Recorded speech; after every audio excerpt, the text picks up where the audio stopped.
അല്പനിമിഷം മുമ്പാണ് colonel Sophia ഖുറേഷിയും Vyomika സിംഗും മാധ്യമങ്ങളെ കണ്ടത്. ഒപ്പം വിദേശകാര്യ സെക്രട്ടറി കൂടി ഈ വാർത്താ സമ്മേളനത്തിൽ പങ്കെടുത്തു. 26 ഇടങ്ങളിൽ ആക്രമണം നടന്നു എന്ന് സ്ഥിരീകരിച്ചിരിക്കുകയാണ് പ്രതിരോധ മന്ത്രാലയം. ജനവാസ മേഖലകൾ ലക്ഷ്യമിട്ടുകൊണ്ടാണ് പാകിസ്ഥാന്റെ ഹീനമായ ആക്രമണം ഉണ്ടായിരിക്കുന്നത്. വിംഗ് കമാൻഡർ വ്യോമിക സിംഗ് നൽകുന്ന വിവരമനുസരിച്ച് പാകിസ്ഥാൻ ഉപയോഗിച്ചിരിക്കുന്നത് ഫത്ത മിസൈലാണ്. യുദ്ധസമാനമായ യുദ്ധ സാഹചര്യങ്ങളിൽ ഉപയോഗിക്കപ്പെടുന്ന മിസൈലുകൾ ഉപയോഗിച്ചുകൊണ്ട് രാജ്യത്തെ ജനവാസ മേഖലകളിലേക്ക് ആക്രമണം നടത്തുകയാണ്. വളരെ കൃത്യമായ തെളിവുകൾ പുറത്തുവിട്ടുകൊണ്ടാണ് നമ്മുടെ പ്രതിരോധ സേനയുടെ വക്താക്കൾ ഇപ്പോൾ സംസാരിച്ചത്. എസ് നന്ദഗോപൻ കൂടി ചേരുകയാണ്. നന്ദഗോപൻ, ഈ നിമിഷത്തിൽ ഭാരതം ലോകത്തിന് മുൻപാകെ ഈ പാകിസ്ഥാൻ എന്ന രാജ്യം കാണിച്ചിരിക്കുന്ന ക്രൂരതയെക്കുറിച്ചുള്ള ദൃശ്യങ്ങളും അതിൻ്റെ വാർത്തകളുമാണ്, അതിൻ്റെ വിവരങ്ങളുമാണ് പങ്കുവച്ചത്. കൂട്ടിച്ചേർക്കാം.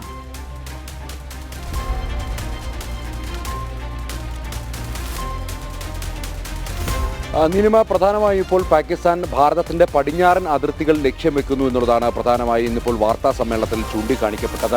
അതിൽ ഏറ്റവും ജമ്മു കാശ്മീരും പഞ്ചാബിലെയും സാധാരണ ജനങ്ങളെ കൂടി അവർ കൂടുതലായി ലക്ഷ്യം വെക്കുന്നു. ജമ്മു കാശ്മീരിലും അതേപോലെ തന്നെ പഞ്ചാബിലും ആരാധനാലയങ്ങൾ തകർത്തുകൊണ്ട് രാജ്യത്ത് വർഗീയ സംഘർഷങ്ങൾ ഉണ്ടാക്കുവാൻ വേണ്ടിയുള്ള ലക്ഷ്യം പാകിസ്ഥാൻ നടത്തുന്നു.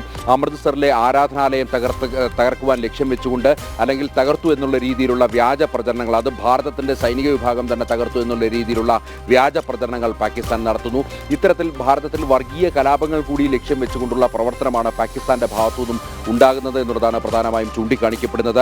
അതേപോലെ തന്നെ ഇന്ത്യയുടെ സൈനിക കേന്ദ്രങ്ങൾ ആക്രമിക്കുവാനുള്ള ശ്രമങ്ങൾ ഉണ്ടായിട്ടുണ്ട്. അതേപോലെ തന്നെ ദീർഘദൂര ആയുധങ്ങൾ അവർ ഉപയോഗിച്ചിട്ടുണ്ട്, ഡ്രോണുകൾ ഉപയോഗിച്ചിട്ടുണ്ട്, യുദ്ധത്തിൽ ഉപയോഗിക്കുന്ന റോക്കറ്റുകൾ ഉപയോഗിക്കുന്നുണ്ട്.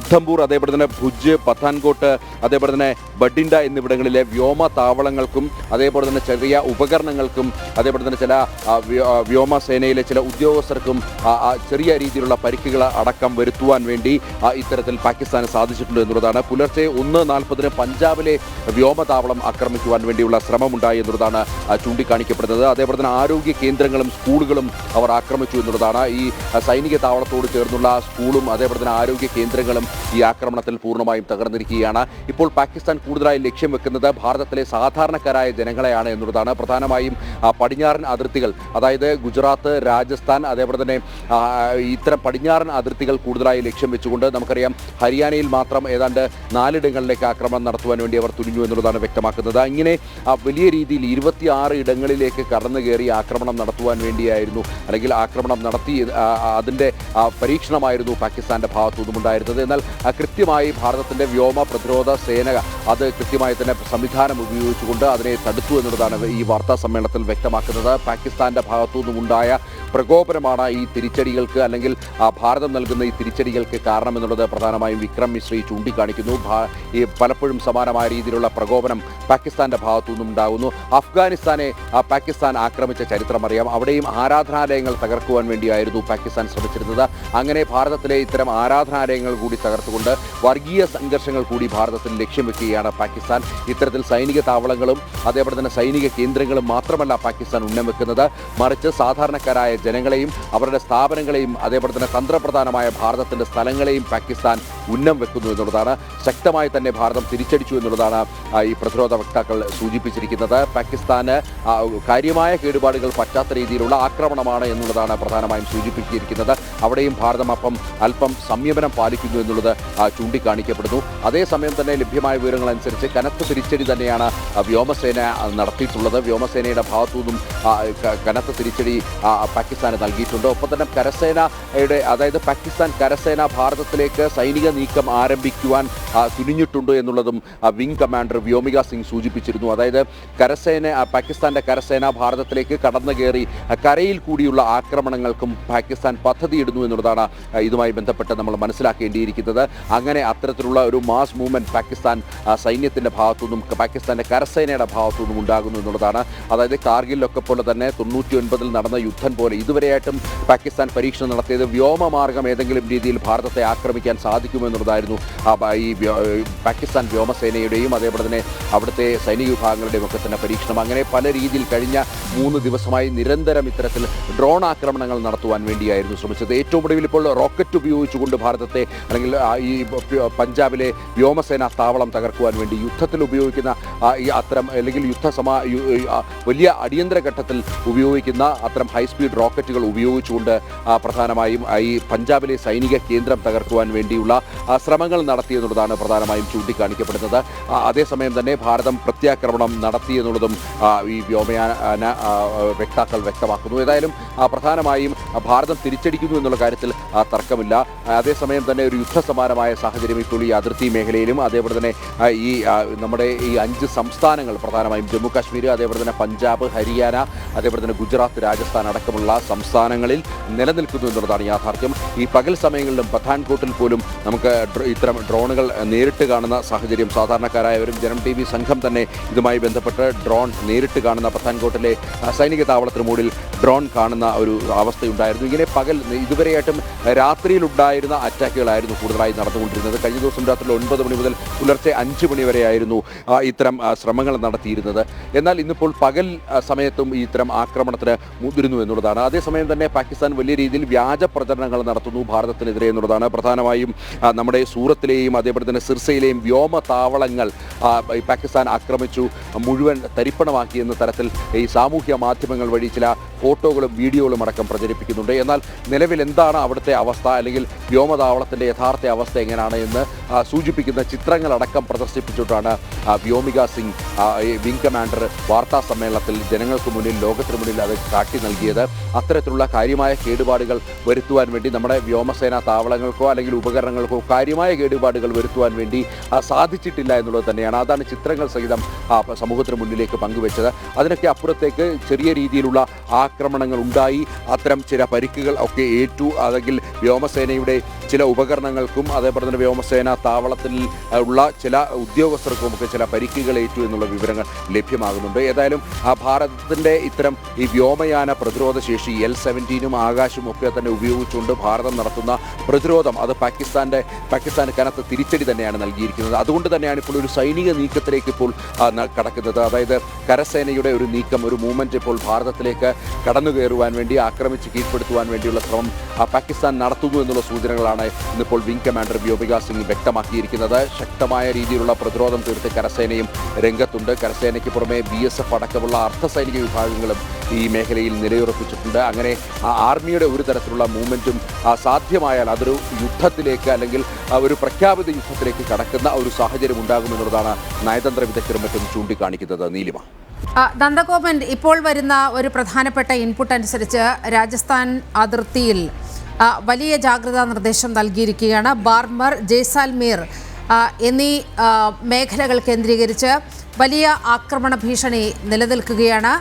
അവിടെ ജില്ലാ ഭരണകൂടങ്ങൾ നിർദ്ദേശിച്ചിരിക്കുന്നത് ആളുകളോട് വീടിനകത്ത് തന്നെ കഴിയണം എന്നുള്ളതാണ്. അതായത് വലിയൊരു ഇൻ്റലിജൻസ് ഇൻപുട്ട് അവിടെ ഉണ്ടായിരിക്കുകയാണ്. രാജസ്ഥാൻ അതിർത്തിയിൽ വലിയ സുരക്ഷാ ക്രമീകരണങ്ങൾ ഒരുക്കുന്ന നിർണായക നിമിഷങ്ങൾ കടന്നുപോകുന്നുവെന്ന വിവരം കൂടി പുറത്തുവരികയാണ്.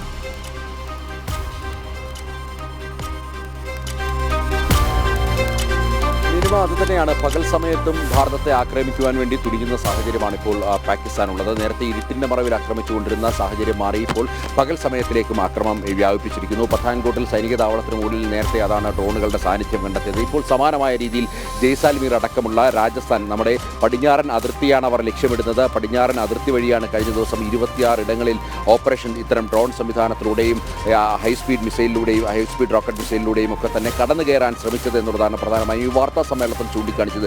ഇപ്പോൾ അതേ ദിശയിൽ തന്നെ അല്ലെങ്കിൽ അതേ വഴിയിൽ തന്നെ വീണ്ടും ഈ മേഖലയിലേക്ക് ജയ്സാൽമീർ അടക്കമുള്ള അതിർത്തി മേഖലയിലൂടെ രാജസ്ഥാനിലേക്ക് കടന്ന് ആക്രമണം നടത്തുവാൻ വേണ്ടിയുള്ള പദ്ധതികളുണ്ട്. അതുകൊണ്ട് തന്നെയാണ് ഇപ്പോൾ അവിടെ ഹൈ അലർട്ട് പ്രഖ്യാപിച്ചിരിക്കുന്നത്.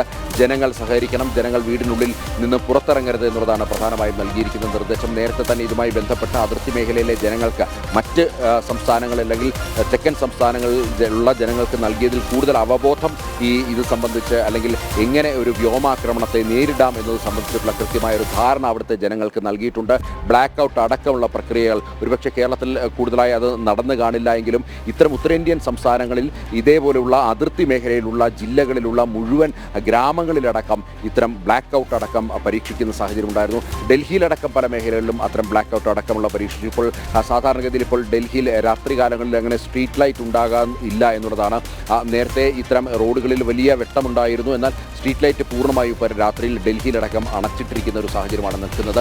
ഇങ്ങനെ ഡൽഹിയിലും അതേപോലെ തന്നെ അതിർത്തി മേഖലയിലടക്കം വലിയ ജാഗ്രതയാണ് ഇപ്പോൾ പ്രഖ്യാപിച്ചിരിക്കുന്നത്. റെഡ് അലേർട്ടാണ് അത്. പ്രത്യേകിച്ച് രാജസ്ഥാൻ, അതേപോലെ തന്നെ ഗുജറാത്ത്, ഒപ്പം തന്നെ ഹരിയാനയുടെ വിവിധ ഭാഗങ്ങൾ, പഞ്ചാബ് അടക്കമുള്ള അമൃത്സറും പത്താൻകോട്ടും അടക്കമുള്ള മേഖലകളിലാണ് ഇപ്പോൾ ഇത്തരത്തിലുള്ളൊരു റെഡ് അലേർട്ട് പ്രഖ്യാപിച്ചിരിക്കുന്നത്. ഈ മേഖലകളിൽ അതീവ ജാഗ്രതയാണ് ഇപ്പോൾ പുലർത്തുന്നത്. കാര്യം ഏത് സമയവും എന്തും സംഭവിക്കാമെന്നുള്ള ഒരു സാഹചര്യമാണ് നിലനിൽക്കുന്നത്. അതേസമയം തന്നെ പ്രതിരോധം തീർത്തുകൊണ്ട് ഭാരതത്തിൻ്റെ വ്യോമ പ്രതിരോധ ഉപകരണങ്ങൾ സജീവമായി തന്നെ ഈ മേഖലകളിൽ നമ്മുടെ പടിഞ്ഞാറൻ അതിർത്തിയിൽ മുഴുവൻ അത് വിന്യസിച്ചിട്ടുണ്ട് എന്നുള്ളതാണ്. ആകാശ് അടക്കമുള്ള അതേപോലെ തന്നെ S-400 ആകാശും ഷിൽക്കയും അടക്കമുള്ള വ്യോമ പ്രതിരോധ സംവിധാനങ്ങൾ നമുക്ക് കൃത്യമായി തന്നെ ഉപകരിക്കാം. ശരി നന്ദൻ, റെഡ് അലർട്ട് നിലനിൽക്കുകയാണ് നമ്മുടെ പടിഞ്ഞാറൻ അതിർത്തിയിൽ.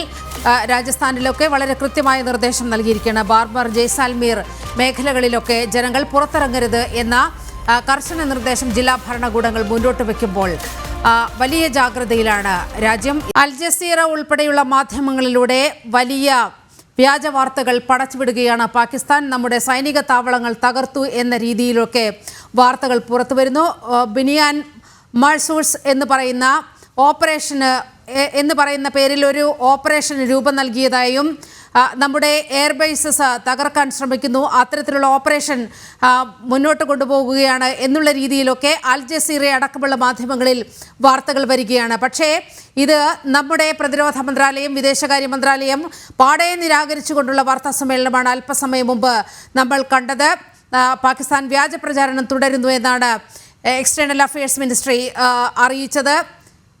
നമ്മുടെ സുദർശൻ ചക്ര S-400 അതുപോലെ ബ്രഹ്മോസ് ഫെസിലിറ്റി ഇതൊക്കെ സൂക്ഷിച്ച ഇടങ്ങൾ നശിപ്പിച്ചുവെന്ന പാകിസ്ഥാൻ വ്യാജ പ്രചാരണം അവർക്ക് താല്പര്യമുള്ള അന്താരാഷ്ട്ര മാധ്യമങ്ങളിലൂടെ ഇങ്ങനെ പ്രചരിപ്പിക്കുന്ന കാര്യങ്ങൾ വരികയാണ്. പക്ഷേ നമ്മുടെ സൈനിക ബേസുകളെല്ലാം വളരെ കൃത്യമാണ്, വളരെ സുരക്ഷിതമാണ് എന്നുള്ള രീതിയിൽ നമ്മുടെ ഏജൻസികൾ തന്നെ നമ്മുടെ കരസേനയടക്കം ദൃശ്യങ്ങൾ പുറത്തുവിടുന്ന സാഹചര്യമുണ്ടായി.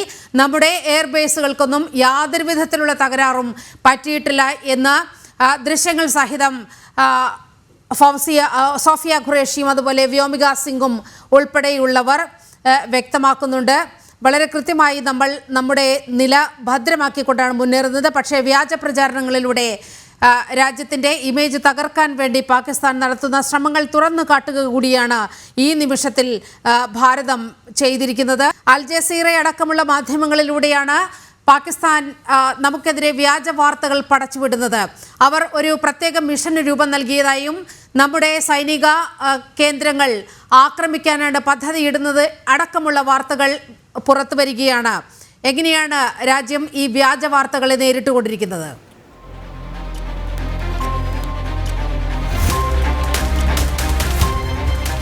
വലിയ രീതിയിൽ ഈ അൽ ജസീറ അടക്കമുള്ള മാധ്യമങ്ങളിൽ, അതായത് പാകിസ്ഥാനുമായി ആഭിമുഖ്യം പുലർത്തുന്ന അത്തരം മാധ്യമങ്ങളിൽ ഭാരതത്തെ വലിയ രീതിയിൽ കടന്നാക്രമിച്ചു, ഭാരതത്തിൻ്റെ എയർ ബേസുകൾ ആക്രമിച്ചു, അതേപോലെ തന്നെ വലിയ നാശനഷ്ടങ്ങൾ സംഭവിച്ചു, വലിയ നമ്മുടെ പവർ ഗ്രിഡുകൾ തകർത്തു തുടങ്ങിയ വ്യാജ പ്രചരണങ്ങൾ വ്യാപകമായി തന്നെ നടത്തുന്നുണ്ട്. എന്നാൽ ഇതെല്ലാം തന്നെ അടിസ്ഥാനരഹിതമാണ് എന്നുള്ളതാണ് പ്രധാനമായും പ്രതിരോധ വൃത്തങ്ങൾ ചൂണ്ടിക്കാട്ടുന്നത്.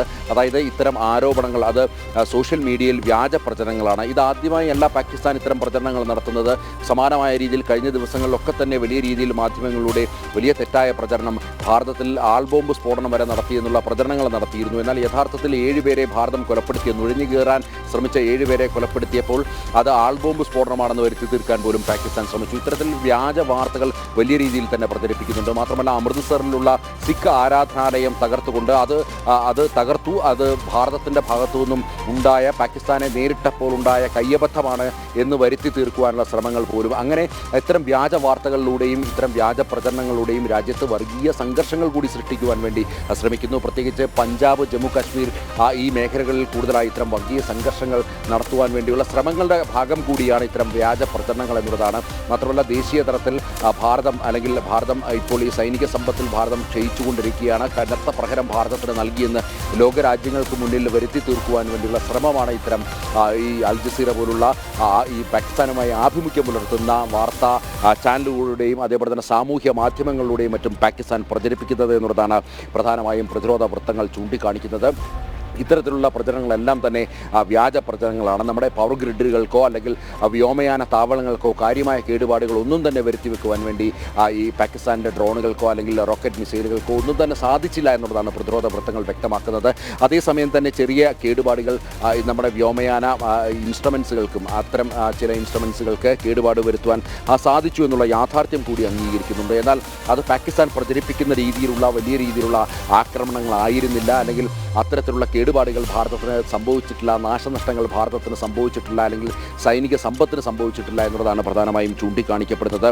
ഇങ്ങനെയുള്ള വ്യാജ പ്രചരണങ്ങൾ അത് ഒരു തരത്തിലും അംഗീകരിക്കാൻ ഭാരതത്തിന് കഴിയില്ല എന്നുള്ള കാര്യവും വ്യക്തമാക്കിയിട്ടുണ്ട്. അതേപോലെ തന്നെ S-400 സംവിധാനം നശിപ്പിച്ചതായും അതേപോലെ തന്നെ സൂറത്ഗഡിലെയും സിർസയിലെയും വ്യോമ താവളങ്ങൾ നശിപ്പിച്ചതുമായിട്ടുള്ള പ്രചരണങ്ങൾ അത് ഫോട്ടോ ഉയർത്തിക്കാട്ടിക്കൊണ്ടാണ് ഈ വ്യോമ താവളങ്ങളുടെ ഇപ്പോഴത്തെ നിലവിലെ ചിത്രം ഉയർത്തിക്കാട്ടിക്കൊണ്ടാണ് അതിന് പ്രതിരോധം അല്ലെങ്കിൽ അതിന് മറുപടി കൃത്യമായി ഭാരതത്തിൻ്റെ പ്രതിരോധ വൃത്തങ്ങൾ നൽകിയിട്ടുള്ളത്. അങ്ങനെ പാകിസ്ഥാൻ നിരന്തരം ഭാരതത്തിൻ്റെ അതിർത്തികളിലേക്ക് ഇത്തരം നുഴഞ്ഞുകയറ്റ ശ്രമങ്ങൾ നടത്തുവാൻ ശ്രമിക്കുന്നു എന്നുള്ളത് ഒരിക്കൽ കൂടി വ്യക്തമാക്കിയാണ് പ്രതിരോധ മന്ത്രാലയം. ശരി നന്ദൻ.